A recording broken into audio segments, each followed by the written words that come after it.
नमस्कार साथियों, स्वागत है आप सब पर। मैं हूं अंकित अवस्थी। साथियों, आप सभी ने जो हमारे राजस्थान के रहने वाले हैं उन्हें तो ये घटना बहुत अच्छे से पता है, क्योंकि अब हर दिन अखबार में, न्यूज़पेपर के अंदर या फिर न्यूज़ चैनल्स के माध्यम से चर्चा का विषय राजस्थान का सियासी संकट बना हुआ है। लेकिन राजस्थान से बाहर रहने वाले जो हमारे मित्र हैं उनके मन में भी ये जिज्ञासा पनप रही है कि आफ्टर ऑल हो क्या रहा है राजस्थान में। ऐसा क्यों हो रहा है कि कुल 200 विधायकों से बनी है राजस्थान की विधानसभा। मेजॉरिटी के लिए 100 से ज़्यादा विधायक जिसके पास होने चाहिए वो सत्ता बनाएगी, सरकार बनाएगी, और वर्तमान में कांग्रेस के पास वो नंबर है। उनमें से लगभग 90 से अधिक विधायक इस्तीफा दे चुके हैं। उनका कहना है हमारा इस्तीफा स्वीकार करिए क्योंकि हम नहीं चाहते। क्या नहीं चाहते? अशोक गहलोत सचिन पायलट को सीएम बनाएं। क्या है ये पूरा मसला, आज के सेशन में आपको विस्तार से समझाएंगे। यदि आपको इसके बारे में कुछ भी नहीं पता है, आप राजस्थान के बाहर के हैं, आपको इस मुद्दे के बारे में कोई जानकारी नहीं है, तो इस पूरे पॉलिटिकल ड्रामे को आपको यहाँ पर कुछ ही मिनटों में क्लियर करने का प्रयास किया जाएगा। जल्दी से आप लोग इस सेशन को शेयर कर दीजिए ताकि सभी लोगों को ये जानकारी जानने का मौका मिले। साथियों, आप सबको मालूम हो तो मैंने आज से 4 वीक पहले एक सेशन किया था, और उस सेशन में मैंने आपको बताया था कि गुलाम नबी आज़ाद जी जो हैं उन्होंने कांग्रेस को छोड़ दिया था। बहुत सारी बातें हुई, क्यों छोड़ा, कैसे छोड़ा, काफ़ी समय तक लाइमलाइट में रहे। फिर यहाँ पर मैंने सवाल छोड़ा था कि कांग्रेस के नए अध्यक्ष कौन बनेंगे। अब आप पूछेंगे कांग्रेस के नए अध्यक्ष से गुलाम नबी आज़ाद जी का क्या लेना देना। देखिए, क्या है ना कि कांग्रेस आज की पार्टी नहीं है, 1885 की पार्टी है, यानी कि आज़ादी से बहुत पुरानी पार्टी है। और कांग्रेस के अध्यक्ष याद करना कि हम सब ने आज़ादी से पहले के अध्यक्ष तो याद फिंगर्स पे किए होंगे यदि आपने वाकई में कोई कम्पिटिटिव एग्ज़ाम दिया है। पहला अध्यक्ष ये था, मल्टीपल टाइम ये बना, फिर ये था कि सबसे यंगेस्ट कौन था, फिर महिला कौन थी, फिर मुस्लिम कौन था, फिर अंग्रेज कौन था। कुछ इस प्रकार से हम सब ने अध्यक्षों का कार्यकाल याद किया। पहली बार अधिवेशन कब हुआ, कहाँ पर हुआ, कौन कौन से अधिवेशन खास हुए, किस अधिवेशन की अध्यक्षता किसने की। तो आपको कांग्रेस का इतिहास थोड़ा बहुत पता हो तो शायद आपको ये जानकारी अच्छे से समझ में आए। ये कांग्रेस जो कि पहले अपने अधिवेशन के लिए या फिर अपने अध्यक्षों के लिए आज़ादी से पहले काफ़ी चर्चित रही, वर्तमान में आज़ादी के बाद से लेके अब तक बहुत बार यहाँ पर अध्यक्ष पद को लेकर के, क्योंकि अध्यक्ष ही निर्णय लेता है कि कहाँ कौन को सीएम बनाना है, किस राज्य की रणनीति क्या होगी, कांग्रेस किस दिशा में जाएगी, उसका भविष्य क्या होगा। तो पूरी कांग्रेस का एक अध्यक्ष जो होता है, उसी विषय को लेकर के उसी समय कयास लगाए जा रहे थे कि कांग्रेस का भविष्य निर्धारण कौन करेगा। ठीक है, तो आप ये न्यूज़ देख सकते हैं जब मैंने आपके सामने इस पूरी न्यूज़ को कवर किया था, और अगर आपने नहीं देखी है तो आप इस न्यूज़ को एक बार के लिए देख लीजिएगा। अभी फिलहाल क्या है, जब आपने ये चीज़ सुनी तो फिलहाल के लिए मैं आपको याद दिला दूं, उस अध्यक्ष पद के लिए वर्तमान में चुनाव की बातें चल रही हैं। चुनाव की बातें चल रही हैं मतलब कि कौन व्यक्ति आकर के वहां पर बैठेगा। तो चुनाव के बारे में आप फिर सवाल पूछेंगे, क्या चुनाव सर हम सबको भी वोट देने का मौका मिलेगा? हाँ, यदि आप कांग्रेसी हैं और अच्छे पद पर हैं। आप पूछेंगे मतलब क्या है? आपने अभी ब्रिटेन का चुनाव देखा था जिसके अंदर लिज ट्रुस और हमने ऋषि सुनक के बीच का चुनाव देखा था। लिज ट्रुस और ऋषि सुनक के चुनाव को जिस प्रकार से अपन ने कवर किया, क्योंकि वो एक ही पार्टी के 2 नेताओं के बीच में से किसी एक को चुनना था। देश ने वोट नहीं दिया था, पार्टी के कार्यकर्ताओं ने वोट दिया था लिज ट्रुस और ऋषि सुनक के बीच में। ठीक है, उनमें से जिस प्रकार से एक व्यक्ति चुनकर आया और वही व्यक्ति प्रधानमंत्री बना।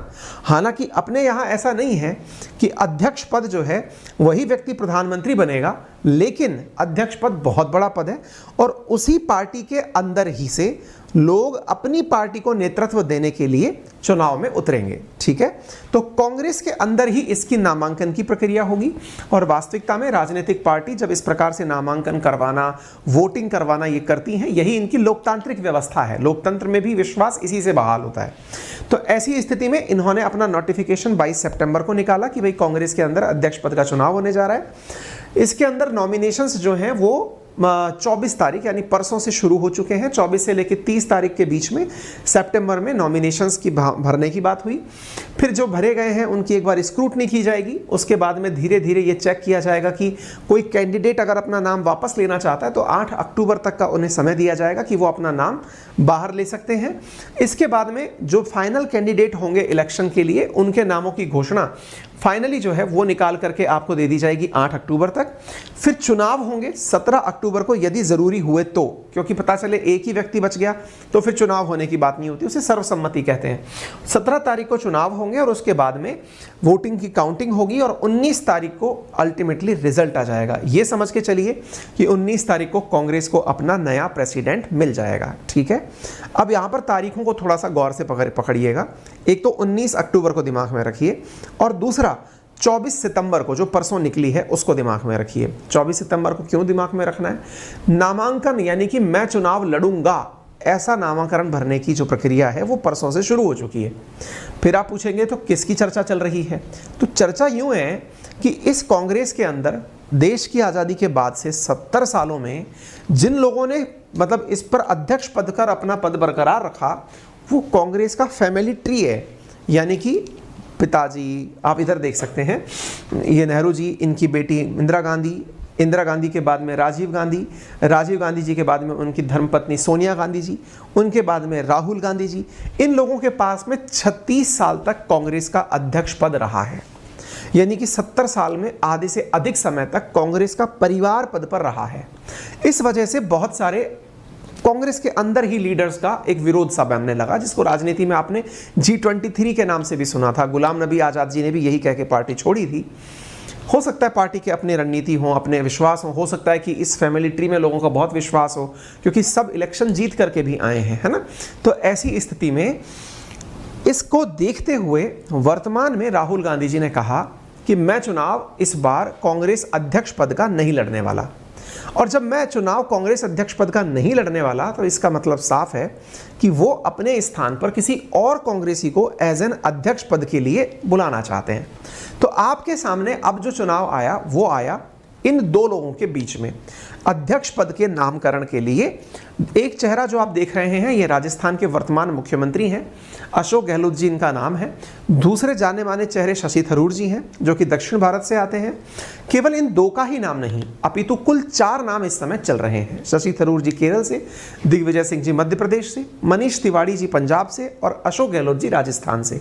ये 4 राज्यों से आने वाले 4 चेहरे हैं जो कि अपना नामकरण जो है ना वो कर सकते हैं, नामांकन पत्र भर सकते हैं इसके अंदर कांग्रेस के अंदर होने वाले इलेक्शंस के लिए। ठीक है, तो इन चारों को आप लोग अच्छे से जान लीजिए, पहचान लीजिए। इनमें से जो एक चेहरा है जिनका नाम है अशोक गहलोत जी, उनकी वजह से सारी की सारी बातें चर्चा का विषय बनी है। क्यों बनी है चलिए मैं बताता हूं। अशोक गहलोत जी इकलौते ऐसे व्यक्ति हैं इन चारों में जो वर्तमान में मुख्यमंत्री हैं। बाकी किसी के पास में पार्टी के अंदर कोई भी ऐसा बड़ा पद नहीं है जो कि अपने लिए स्टेक पर लगा रहा हो, दांव पर लगा रहा हो। अब आपके बात में एक समाज और समझाता हूं। मनीष तिवारी जी पंजाब से आते हैं, पंजाब में इस समय आम आदमी पार्टी की सरकार है। दिग्विजय सिंह जी मध्य प्रदेश से आते हैं, वहां पर शिवराज सिंह चौहान जी की सरकार है। केरल के अंदर लेफ्ट की सरकार चली रही है लेकिन वो कांग्रेस के साथ मिलकर चल रही है। ऐसी स्थिति में शशि थरूर जी भी वहां की लोकल राजनीति में ज्यादा बड़ा स्टेक नहीं रखते। ऐसी स्थिति में जहां बात आती है अशोक गहलोत जी की, तो वो राजस्थान जैसे बड़े राज्य के अंदर, और यदि ये कहा जाए कि पूरे भारत में कांग्रेस के पास कौन सा ऐसा राज्य है जो केवल कांग्रेस के पास है, तो उनमें से एक ही नाम निकल कर आता है और वो दैट इज राजस्थान। यानी कि अशोक गहलोत जी और राजस्थान ये बहुत ज्यादा इंपॉर्टेंट हो जाता है कांग्रेस पार्टी के लिए। अब कांग्रेस पार्टी ऐसे समय पर क्या दांव खेले? क्यों साहब ये बात क्यों पूछ रहे हैं? बात इसलिए पूछी जा रही है क्योंकि देखिए मैंने इस सेशन में ये 4 चीज़ आपको बताई भी थी, ये मैंने करवाया भी था। अशोक गहलोत जी ने कहा शुरुआती समय पर जब मैंने गुलाम नबी जी वाला सेशन किया था तो अशोक गहलोत जी ने कहा था मुझे कांग्रेस पार्टी का प्रेसिडेंट नहीं बनना। तो फिर इसका मतलब ये कहने का अर्थ सीधा सा पहले कह चुके थे कि मैं मुख्यमंत्री रहकर खुश हूं, मुझे प्रेसिडेंट नहीं बनना। अब इनकी अपनी वजह रही होंगी। कुछ राजनीतिक जानकारों का कहना है कि ये इसलिए नहीं बनना चाहते क्योंकि अल्टीमेटली तो गांधी परिवार की ही बात माननी पड़ेगी। तो ऐसी स्थिति में सीएमशिप से क्यों जाएं जहां कम से कम अपनी बात मानने का तरीका तो है। सबके अपने अपने समीकरण हैं। मैं तो आपको घटना बता रहा हूं कि इन्होंने आज से 4 वीक पहले कहा था कि मुझे प्रेसिडेंट नहीं बनना। अच्छा, लेकिन इन दिनों राहुल गांधी जी दक्षिण भारत से शुरू होते हुए संपूर्ण भारत के अंदर एक भारत जोड़ो यात्रा लेकर निकले हुए हैं। ऐसी स्थिति में इस भारत जोड़ो यात्रा के अंदर बहुत सारी बातें वो चलते चलते कर रहे हैं, है ना। ये बहुत बड़ा, किसी दिन हम चर्चा करेंगे इस विषय के ऊपर, भारत जोड़ो यात्रा के ऊपर, राहुल गांधी जी के बारे में कि कैसे वो एक दिन में कितने कितने घंटे पैदल चल रहे हैं, कई कई किलोमीटर वॉक कर रहे हैं, किस प्रकार से उनकी व्यवस्थाएं की जा रही हैं, किस प्रकार से वो लोगों से मिलते चल रहे हैं। ये निश्चित ही, ये कई बार मैंने भी आप सबसे चर्चा की है कि जितने भी बड़े राजनेता हुए हैं उन सब ने अपने जीवन काल में इस प्रकार की यात्राएं की हैं, जिस वजह से वो उस क्षेत्र की लोकल लोगों से मिल सकें, वहाँ की परेशानियों को जान सकें।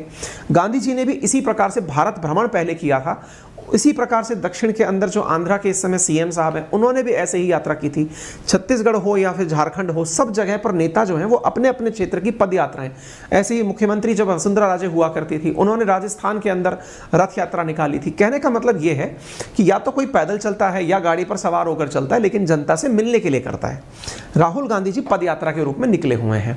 यहाँ पर वो 25 तारीख के दिन सचिन पायलट जी से मुलाकात करते हैं। अब ये कौन है साहब, अब मैं आपको थोड़ा आगे लेके चलता हूँ। सचिन पायलट जी कौन है, इसको आप इस तस्वीर में देख सकते हैं।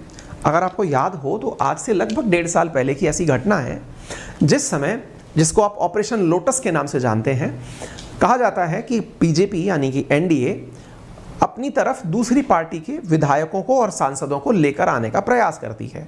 उस प्रक्रिया को ऑपरेशन लोटस कहा जाता है। आरोप यह भी है कि धन बल के आधार पर सामने वाले लोगों को खरीदा जाता है। चूंकि हम इसके बारे में कोई अपने पास सबूत नहीं रखते, इसलिए हम इस बारे में तथ्यात्मक रूप से ये नहीं कह सकते कि हाँ ऐसा ही होता है, लेकिन जो आरोप है राजनीति में वो इस प्रकार से हैं। उन दौरान एक ऐसी घटना हुई आज से लगभग 1.5 साल पहले कि पायलट साहब अपने कुछ समर्थकों के साथ राजस्थान से गायब हो लिए। कहीं एक प्रकार से सीएम बनने की चाह में, या फिर लोगों को कयास लगा कि ये जो हैं ये बीजेपी में मिलने के लिए राजस्थान छोड़कर चले गए हैं। पायलट साहब जो हैं, इनके पिताजी राजेश पायलट हुआ करते थे, जो कि मैं जहां पर हूं उसके नज़दीक ही एक क्षेत्र है, वहां के बहुत ही कद्दावर नेता थे और केंद्र की कांग्रेस में उनका काफ़ी ऊंचा कद था। यही वजह है कि इन्हें भी कांग्रेस में काफ़ी अच्छी पहचान मिली हुई है। राहुल गांधी जी के ये काफ़ी करीबी माने जाते हैं और राहुल गांधी जी के साथ इन्होंने काफ़ी लंबा वक्त बिताया भी है।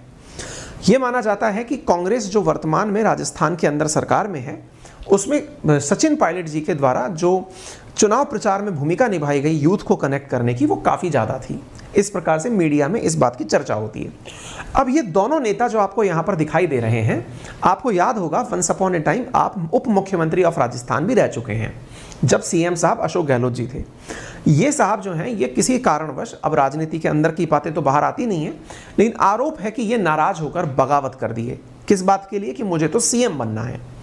इनके बगावत जो उस समय की हुई थी वो इतनी भारी पड़ी कि आप यहां पर जो आज की खबर पढ़ रहे हैं वो ये है कि ऑपरेशन डेजर्ट स्टॉर्म नाम दिया है इंडिया टुडे ने इस घटना को, जिसमें 82 राजस्थान के एमएलए जो हैं उन्होंने रिजाइन कर दिया है। किस बात से? इस बात से कि गहलोत साहब जो हैं वो राजस्थान छोड़कर जा रहे हैं, या फिर ये समझिए कि गहलोत साहब सीएम पद छोड़ करके सचिन पायलट को सीएम पद पकड़ा करके जा रहे हैं। विधायकों का कहना है कि हमें सीएम के रूप में पायलट नहीं चाहिए। अब आपके दिमाग में प्रश्न बनेगा, सर एक बात बताओ, कौन व्यक्ति होता है जो, राहुल गांधी जी तो वहां पर चल रहे हैं, यहां पर सीएम साहब जो है वो जाने की बात कर रहे हैं कि मैं तो अब वहां जाके नामांकन दाखिल करूंगा, है सचिन पायलट सीएम पद की जिम्मेदारी ले रहे हैं। कौन व्यक्ति होता है जो इन सब बातों को हैंडल कर रहा होता है? तो इसके लिए क्या किया जाता है, कुछ पुराने राजनेताओं को जिस राज्य में इस प्रकार की घटनाएं चल रही होती हैं वहां पर चुनाव प्रभारी बनाकर भेजा जाता है। ऐसे ही एक दक्षिण के नेता हैं मल्लिकार्जुन खड़गे साहब, और दूसरे हैं दिल्ली के नेता अजय माकन साहब। ये दोनों राजस्थान आए हुए हैं। क्यों आए हुए हैं? ये आए हुए हैं एक प्रकार से सीएम जो अशोक गहलोत साहब हैं, इन्हें तो दिल्ली भेजने के लिए और उनके स्थान पर नए मुख्यमंत्री को बिठाने के लिए। कहा जा रहा है मीडिया के माध्यम से कि संभावना है कि यह फैसला हो चुका है कि पायलट साहब नए मुख्यमंत्री होंगे, लेकिन जो राजस्थान में मुख्यमंत्री के वफादार विधायक हैं या फिर जिन्होंने अपनी सहमति से मुख्यमंत्री के रूप में अशोक गहलोत जी को चुन रखा था, वो कहते हैं कि हमें दूसरा नेता पसंद नहीं है। अब दूसरा नेता पसंद नहीं है, इसी वजह से चुनाव प्रभारी राजस्थान में डटे हुए हैं। हर विधायक से वो पर्सनली बात कर रहे हैं। आप यहां पर देख सकते हैं गहलोत वर्सेस पायलट के मामले में। आप पूछेंगे कितना होता है ये 80-85 विधायक, कितना मान्यता रखता है? तो आप इसको यूं समझ लीजिए कि ये विधायक की जो संख्या है राजस्थान में 100 से अधिक जिसके पास विधायक होते हैं वो पार्टी शासन करती है, क्योंकि कुल 200 विधायकों की संख्या है। वर्तमान में कांग्रेस के समर्थन में 126 विधायक हैं। ऐसी स्थिति में जिसके पास जितना ज़्यादा विधायक होंगे वो सीएम मतलब उसके पद की दावेदारी करेगा। स्वाभाविक है कि 80+ विधायक की बातें आ रही हैं, कुछ जगह 90 विधायक की बातें आ रही हैं। अगर इतने विधायक गहलोत साहब के समर्थन में है तो पायलट साहब का तो कोई मतलब बनता ही नहीं है। तो फिर क्या संभावनाएं हैं? फिर कौन बनेगा कांग्रेस के अंदर? तो प्रेसिडेंट की बात समझ में आ गई, लेकिन मुख्यमंत्री कौन बनेगा? ये घटना कब से शुरू हुई है? जिस दिन से अशोक ये जो है पायलट साहब राहुल गांधी जी से मिलकर आए हैं। यानी एक प्रकार से वहां से फैसला हो गया कि जाइए और आप जाकर के मुख्यमंत्री बनिए। खैर अपन को इस बारे में ज़्यादा नहीं पता है, लेकिन जो मीडिया में बातें लिखी गई हैं वो मैं आपके साथ साझा कर रहा हूँ। उम्मीद है कि आपको ये जो इन दोनों के बीच का द्वंद्व है वो क्लियर हो गया होगा। अब द्वंद्व क्लियर हुआ तो इस बीच में ये बात भी निकल कर आती है कि किस प्रकार से मतलब विधायक अपनी बातें खुलकर रख रहे हैं या फिर अंदर गुपचुप तरीके से बात कर रहे हैं। राजस्थान में एक नेता हैं प्रताप सिंह खाचरियावास साहब, इन्होंने अपने द्वारा इंटरव्यू के अंदर कहा कि देखिए बात ऐसी है, जब विधायकों का नेता मुख्यमंत्री होता है तो मुख्यमंत्री बिना बताए हमें कैसे जा सकता है? यानी कि पहले हमसे सलाह मशविरा करना चाहिए कि हम जा रहे हैं और हम नहीं चाहते कि सीएम साहब जो हैं वो अपना पद छोड़ें। ये विधायकों का जनरल कंसेप्ट है कि भाई सीएम पर भी रह लीजिए आप, और उसके अलावा आपको अगर प्रेसिडेंट बनना है तो प्रेसिडेंट भी बन लो, या फिर प्रेसिडेंटशिप छोड़ दो, यहाँ की सीएमशिप निभाओ। ठीक है। राजस्थान की लेजिस्लेटिव असेंबली के बारे में मैं आपको बता दूं कि अगले ही साल यहाँ पर चुनाव होने वाले हैं। यानी कि चुनाव एक साल बाद जो है 2024 के अंदर, 2019 के अंदर सरकार ने वो किया था, तो 2023 के एंड में चुनाव होंगे और फिर 2024 के अंदर सरकार अपना शपथ ग्रहण कर लेगी। ठीक है। अब 3 बिंदु हैं जिनके ऊपर पूरा की पूरा मुद्दा चल रहा है। पहला, गहलोत साहब के जो समर्थक हैं वो चाहते हैं कि नया सीएम सरकार बचाने वाले 102 विधायकों में से ही होना चाहिए। अब ये 102 विधायक कौन है? जिन्होंने उस समय पर समर्थन दिया था गहलोत जी का, जिस समय सचिन पायलट नाराज होकर चले गए थे। तो होना चाहिए नया सीएम उन्हीं लोगों में से जो आपके साथ रुके थे, यानी कि सचिन पायलट को सीएम ना बनाया जाए। ये रुके हुए विधायकों की मांग है। इसके साथ साथ जब तक 19 अक्टूबर, मैंने शुरुआत में कहा था ना सीएम के मतलब जो प्रेसिडेंट के पद की घोषणा है वो 19 अक्टूबर तक हो जाएगी, तो जब तक सीएम पद की घोषणा ना हो जाए, जब तक प्रेसिडेंट पद की घोषणा ना हो जाए कांग्रेस की, तब तक सीएम की घोषणा भी नहीं होनी चाहिए। यानी अक्टूबर 19 तक का समय लिया जाए। तीसरा, गहलोत के पसंद का ही मुख्यमंत्री बनाया जाए, यानी जिन्हें गहलोत साहब पसंद करेंगे। अब स्वाभाविक सी बात है, जब गहलोत जी के नेतृत्व से परेशान होकर के पायलट साहब गए थे तो इनकी पसंद तो नहीं होंगी वो, तो फिर कौन पसंद बनते हैं? वर्तमान में यहाँ पर विधानसभा के स्पीकर हैं सीपी जोशी साहब और राजस्थान कांग्रेस के अध्यक्ष हैं गोविंद सिंह डोटासरा साहब। इन दोनों में से ही किसी को सीएम पद सौंपा जाए, इस प्रकार का मंतव्य बनता हुआ दिखाई पड़ रहा है। वर्तमान में कांग्रेस के संगठन महासचिव हैं केसी वेणुगोपाल, जो पूरे भारतवर्ष के अंदर कांग्रेस के संगठन महासचिव हैं। उन्होंने कहा कि अभी मेरी गहलोत साहब से बातचीत नहीं हुई है, जैसे ही कोई बातचीत होगी तो हम बताएंगे। अब आप में से कुछ लोग जो आउटसाइड राजस्थान हैं वो शायद गहलोत साहब के बारे में ज़्यादा ना जानते हो, मैं थोड़ा आपको बात बताना चाहूँगा। पहला, ये केंद्र और संगठन में 40 साल से अधिक का अनुभव रखते हैं। राजस्थान में 3 बार आप सीएम रह चुके हैं। गांधी परिवार का वफादार तो माना जाता ही है, इन्हें राजस्थान में भी गांधीवादी भूमिका के लिए ही पहचाना जाता है। साथ में इनको राजनीति का जादूगर भी कहा जाता है। कहा जाता है कि इनके जो पिताजी थे वो जादूगरी करते थे और इन्हें कहा जाता है कि कितना भी बड़ा सियासी संकट उत्पन्न हो जाए लेकिन ये जादूगरी करके वहाँ से बाहर निकल जाते हैं। यानी कि एक प्रकार से पॉलिटिक्स में इनकी जो डिप्लोमेटिक बिहेवियर है या फिर लोगों के साथ जो कूटनीति इनकी सेट बैठती है वो बहुत हद तक काम करती है। हिंदी बेल्ट में पार्टी के अंदर इनका कद काफ़ी बड़ा इसलिए माना जाता है क्योंकि लास्ट टाइम जब गुजरात के अंदर इलेक्शंस थे तो सीएम साहब ये जो अशोक गहलोत जी हैं ये गुजरात के प्रभारी थे और इन्होंने वहाँ पर बहुत ही जिम्मेदारी से जब पार्टी का काम किया तो जो सत्तारूढ़ पार्टी वर्तमान में है भाजपा गुजरात के अंदर, कहते हैं कि उन्हें बहुत स्ट्रगल करना पड़ा था अशोक गहलोत जी की रणनीति के सामने।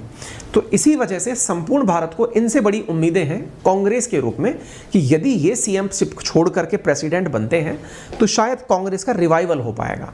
कांग्रेस वहाँ पर काम कर पाएगी या फिर वहाँ पर टक्कर दे पाएगी जहाँ पर बीजेपी का गढ़ है। तो उम्मीद है कि आपको ये बात अच्छे से समझ में आ जाए।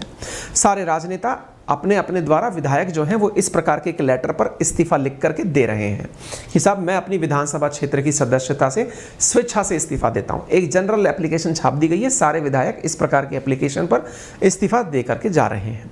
अब बीजेपी भी इस जगह पे मजा लेने से क्यों बचेगी? बीजेपी अपने द्वारा बातें बोल रही है। उनका कहना है कि भाई देख लो, राजस्थान में पद के ऊपर कितनी बवाल मचा हुआ है वो देख लें, और दूसरा किस प्रकार से केंद्रीय नेतृत्व कमजोर है कि कोई डिसाइड ही नहीं कर पा रहा है कि क्या होगा। वास्तविकता भी है, जब दो नेता आपस में एक दूसरे के साथ उलझे हुए हैं तो आम जनता ऑलरेडी बढ़ चुकी है, सबके दिमाग में ये क्लैरिटी ऑफ थॉट आ चुकी है कि कांग्रेस अब एक नहीं है। भाई ऑब्वियस सी बात है, जब सचिन पायलट को लेकर इतने लोग विरोध में उतर चुके हैं, इसका मतलब ये स्वाभाविक सी बात है कि सचिन पायलट के समर्थन में बहुत कम लोग हैं। जब सचिन पायलट के समर्थन में कम लोग हैं तो स्वाभाविक है कि पार्टी के अंदर ऑटोमेटिक दो फाड़ बनती हुई दिख रही हैं, और ऐसी स्थिति में किसी से इनकार नहीं किया जा सकता कि कांग्रेस को इसका नुकसान होगा यदि इन्होंने समय रहते इस चीज़ को, यानी कि इस डेंट को भरा नहीं। ठीक है, अब सवाल बनता है कि पायलट को सीएम बनाने पर गहलोत के सवाल क्या है, मतलब क्या कहते हैं गहलोत साहब, इस बारे में अपना विचार कैसे रखते हैं? गहलोत साहब ने कहा कि मीडिया अपने लेवल पर सारे निर्णय ले लेती है, लेकिन जो बातें अब निकल कर आ रही हैं वो ये है कि गहलोत साहब जिन्हें चाहेंगे वही मुख्यमंत्री बनेंगे। इसलिए मार्केट में चर्चा इस बात की भी है कि या तो सीपी जोशी साहब या फिर गोविंद डोटासरा जी, इन दोनों में से ही कोई नया मुख्यमंत्री होगा। अदरवाइज अशोक गहलोत जी जो हैं वो मुख्यमंत्री के पद पर रहते हुए भविष्य में प्रेसिडेंट के पद को भी तब तक साथ में लेकर चलेंगे जब तक राजस्थान में इलेक्शन नहीं हो जाते। उम्मीद है आप सभी साथियों को ये पूरा राजनीतिक घटनाक्रम बड़े ही आसान शब्दों में समझ में आ गया हो। अगर आपको ये जानकारी समझ में आ गई है तो ऐसी स्थिति में आप अपने सभी साथियों से इसे साझा कर सकते हैं, और अगर आपको ये सेशन पसंद आया है तो इसे आप लाइक भी कर लें। इस कंटेंट की पीडीएफ मैं आपके साथ में मेरे टेलीग्राम चैनल, जो कि वेरीफाइड टेलीग्राम अकाउंट है अंकित अवस्थी सर के नाम से, वहाँ पर आप प्राप्त कर लेंगे। मेरा रेफरल कोड है अंकित10, जिसका यूज़ करके अनअकैडमी पर आप 10% डिस्काउंट प्राप्त कर सकते हैं on all type of subscriptions including UPSC, SSC, banking. साथियों इंपॉर्टेंट ये भी है कि एसएससी कैटेगरी के अंदर अभी 20% डिस्काउंट ऑफर किया जा रहा है, लेकिन इसमें 30% तक का आपको ऑफर मिल सकता है अनलॉक 20 के अंदर। क्या है, आप अंकित 10 अगर यूज़ करते हैं तो आपको 12 महीने का सब्सक्रिप्शन एसएससी कैटेगरी में for maths, reasoning, English and GK, इन सब के लिए मात्र 5,399 रुपये में प्राप्त हो रहा है। ये तारीख 26 से लेकर 30 तारीख के बीच का ऑफर है। नवरात्रि शुरू हो चुकी हैं, त्यौहार के अवसर पर आप अपने लिए एक शुभ कोर्स परचेज कर लीजिए। इसी के साथ मेरी शुभकामनाएं आपके साथ हैं।